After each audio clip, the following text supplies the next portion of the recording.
Christmas. Isn't it wonderful?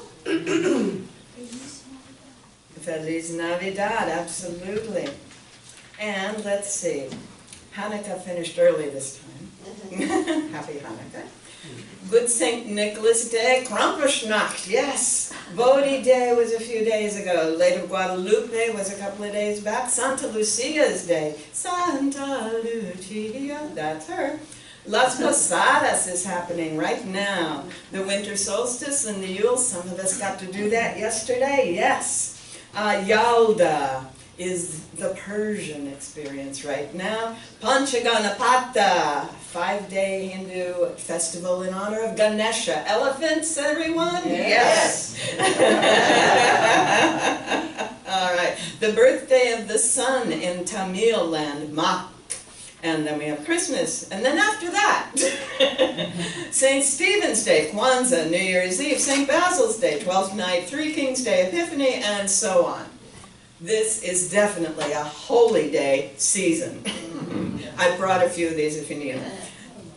This is a time that all humanity celebrates, and we all have different ways of doing it. But all of it is what I was saying before in my meditation with you.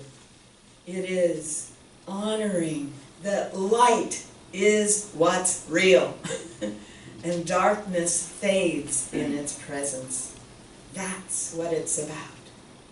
And lighting candles, having brilliant gold things and shiny things, that's all part of it. And the green, the evergreen, and the brightest colors that we can find to say, yes, yes, yes, more, more. It doesn't have to be gloomy. It doesn't have to be dark. And coming together and sharing.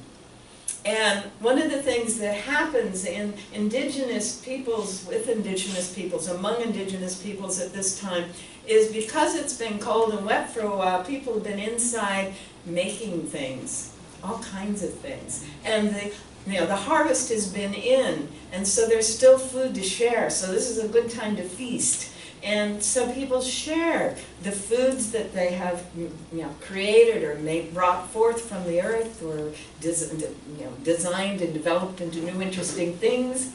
And also they share jewelry and clothing and tools and nice things that they can share with each other, that they've made for each other. You know, it's only been 75 years, plus or minus, that people have actually emphasized buying things for each other. We can go back to 150 years if you're in the rich classes. But most of Europe and America has made things for each other. And they started somewhere around the end of October, middle of October, when the harvest is complete. And they have made things. They've embroidered handkerchiefs. They've made barrettes. They've made hats. They've done all kinds of things. They've made glasses cases and tool cases and, carpenter's belts and all kinds of things for each other. And it was the making that was the important thing, not the gift itself. Right? Because every stitch, every thought was us sharing with each other. That'll be nice when that's our norm again. When we won't be so concerned about everybody making a profit on Black Friday. And what it really comes down to is the connection of the heart. The sharing of the gifts and the food, the singing of the carols, the sharing of the beauty that we can create is all about being connected and knowing that all of humanity is one. One in love, one in light, one in harmony, one with peace and goodwill toward all humanity. Not just 1 or 2 or 5 or 144,000, depending on your thinking. That's from the book of Revelations. So, knowing that, most of us can happily say, happy holidays, happy holy days. When I say that, I have a friend who gets upset. He says, when I say Merry Christmas, I assume they understand I'm saying happy holidays. Is this not loud enough? Oh, Yeah, okay. oh. I thought she was going to fix things. He assumes that everyone understands that he's just saying, I love you, enjoy it, right? And I think that's marvelous. However, we don't have to impose one notion of how it is on everybody around us, right? So I say Merry Christmas if someone says Merry Christmas first. I say Happy Holidays if they don't. I think that works, don't you? Yeah. It's so easy to fall into divisiveness when what the season is about is the connectedness, right? I went to Freddy's yesterday to pick up a couple of things. There I was shopping. But the first place I hit was the candle rack because there was a box of Hanukkah candles left. And there was a box of Advent candles left. And there were the little red candles that go with the little angel chimes that go around, because I have one of those too. Yes. And the cashier looked at my set of candles and said, "What are you celebrating?" I said, "All of them." It's the season we're celebrating, right? Not the specific event. So, the 21st, from 2012 to 2022, the 21st of December is when the sun sets at its lowest point south. Now, in the Mediterranean, they could watch that the sun set and rose at the same place for 3 days. So that would be the 21st, the 22nd, except actually it would be the 22nd, 23rd, and 24th, because it happens in the middle of the night on the 21st. So 22nd, 23rd, and 24th, it sets and rises in the same point as far south as it's ever going to get, because we're tilted toward it. Right? And then as we go around in our revolution around the sun, we begin to be tilted less that way, and less and less and less, and the days begin to go longer. So on the morning of the 25th, the sun has risen a little closer. The son of the sun, the new sun, is born. Now, if you were up in Scandinavia, you wouldn't see any sun at all for those 3 days. And then on the 4th day, the 25th, you would see the first glimmer of the sun. The son of the sun. The old sun has died. Now remember the old New Year's image of Kronos, the old guy, and then the baby that's got New Year in their day. Remember, most of us haven't seen that since the 70s, right? Right.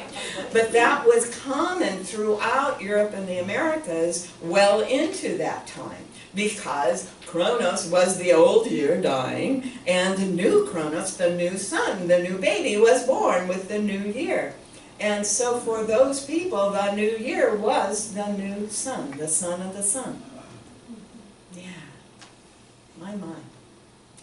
Well, in the Persian tradition, the Persians come from Zoroastrians, okay? Zarathustra, sometimes I can say it. Zarathustra, thus sprach Zarathustra. Wow, okay. Normally I can get that out. Then you may remember that piece of music from 2001, yeah? Anyway, they come from that tradition, and what Zoroaster said, that's his Greek name, was that there was one benign presence and power in the universe that was the source of all beingness. No one else had said that before in the Western traditions. Now, it was about 1600 BC. And so the Zoroastrians, the Persians, began to live from that. And they celebrate the emergence or the presence of that one with flame. They are the ones who established flame as the sign of the presence of divinity. And in fact, there are still today Zoroastrian, Iranian fire temples all over that part of the world. They're just big stone platforms on which fires are built. The Romans saw them as a great beacon, so they started using them as signal beacons.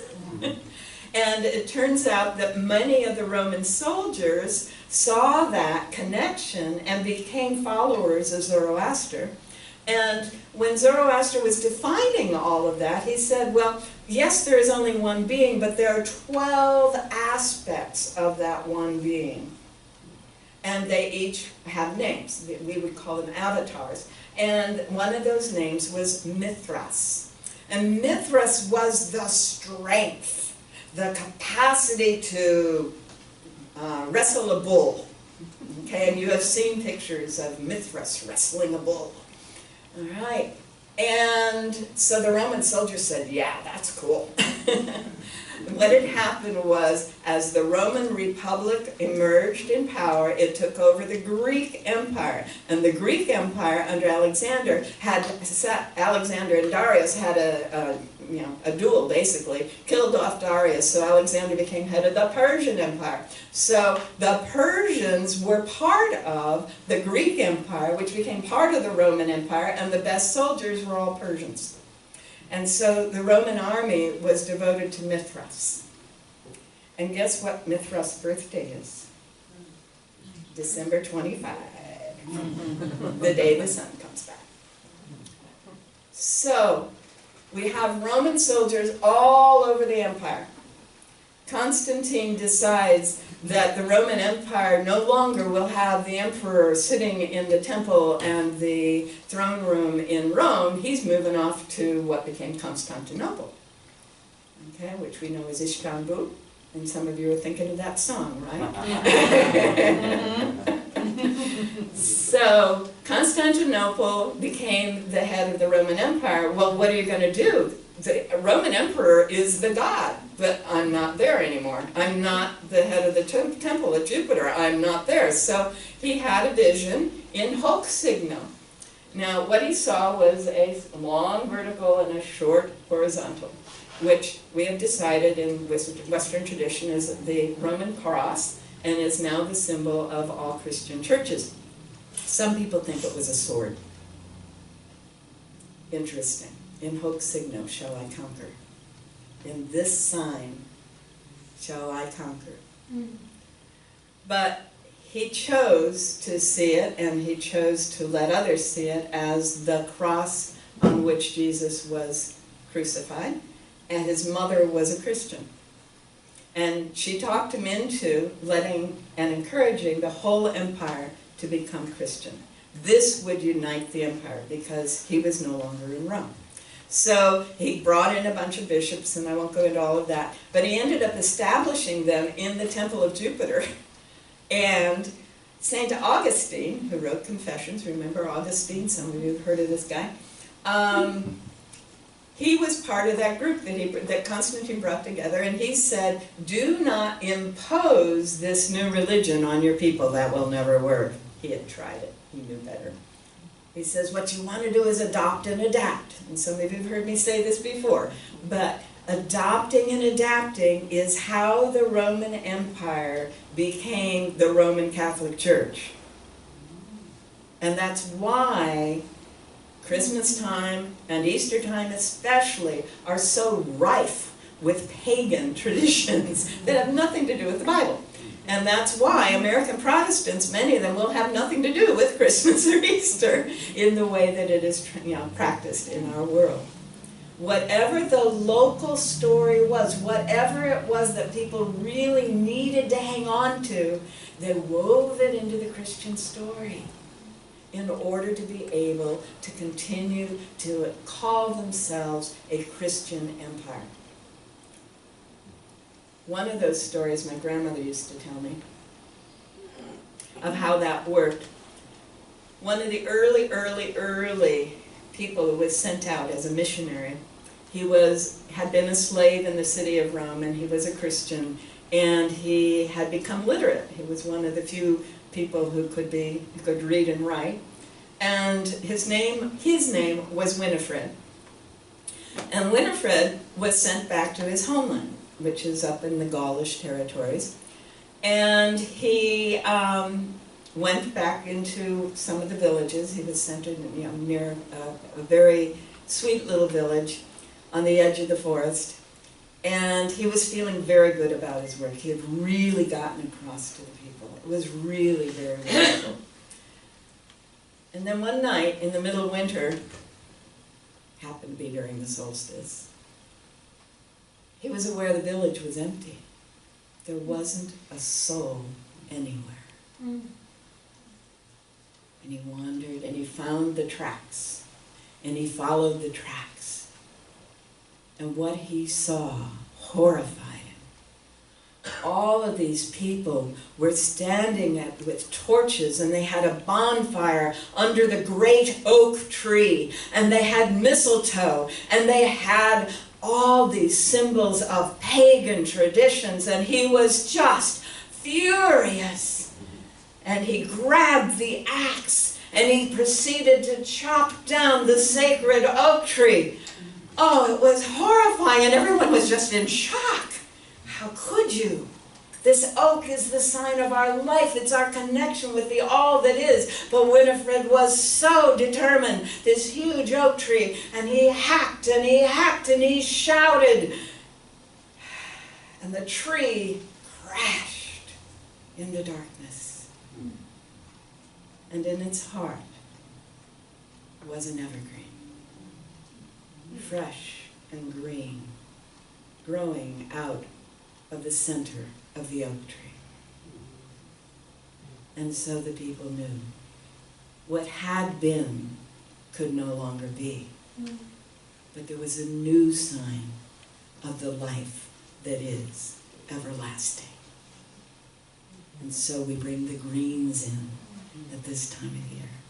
So we honor and dress up an evergreen tree at this time of year, because we know in our heart of hearts, and our ancestors knew before us, that while the oak stands for great, great, wonderful things, the evergreen is the reminder of eternal life, always in us, through us, surrounding us, and supporting us.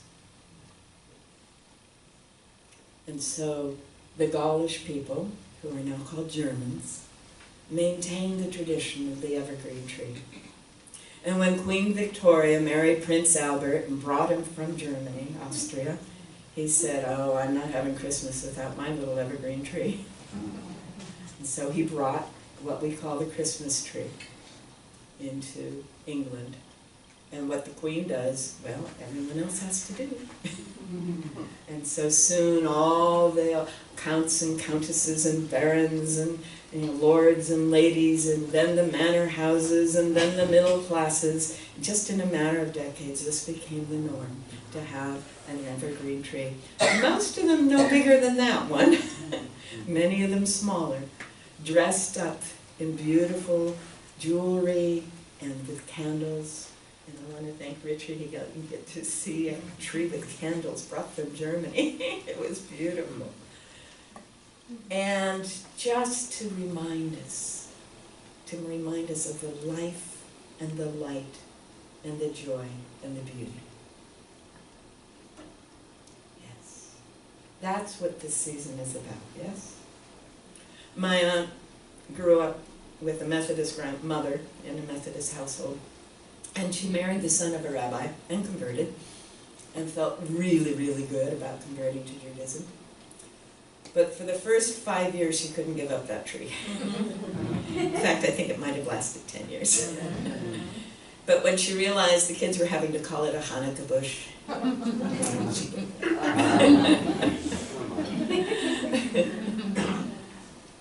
Yes.